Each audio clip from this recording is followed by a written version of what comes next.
all kinds of people, politicians, professors, media folks, repeat this kind of argument that we shouldn't somehow be critical of capitalism in a basic way because look what it has done for poverty. So now let me respond, because I think that criticism is ill-advised, or to use a simpler term, it's wrong. And let me explain why. First, capitalists have resisted virtually every effort to do away with poverty that I am aware of. And so it is peculiar to call for credit when you have opposed the very thing that you're taking credit for. Let me give you an example.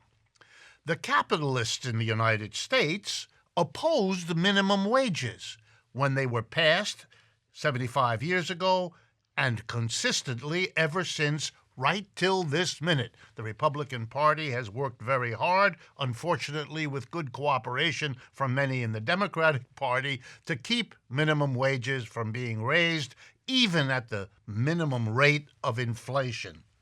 So that's not a step that shows you're interested in or able to improve on poverty. The reason we have a minimum wage is that the labor unions and the mass of working people pushed real hard to get them. It's not something that capitalists deserve or should get any credit for. The same applies to raising wages and salaries. The business community, the capitalists, are notoriously uninterested in doing that. I'm being polite. They oppose it at every chance.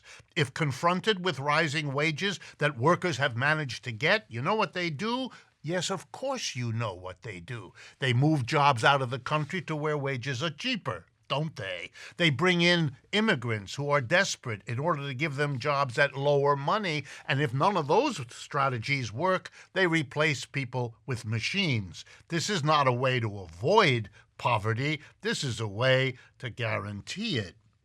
And finally, every effort to improve the conditions of working people, to get them out of poverty, have been opposed by capitalists, past and present.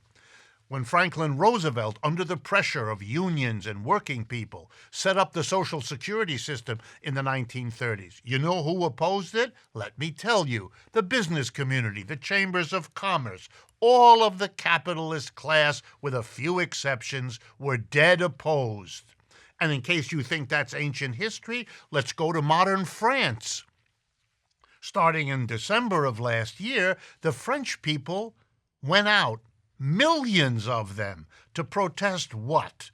The effort of their prime minister, their president, Mr. Macron, doing the work of the capitalist class in France, wanted to lower the pensions that workers get. That's not a contribution to overcoming poverty, it's the opposite. So what is this bizarre business that the capitalists want us to give them credit for the diminution of poverty when that had to be done over and against their resistance?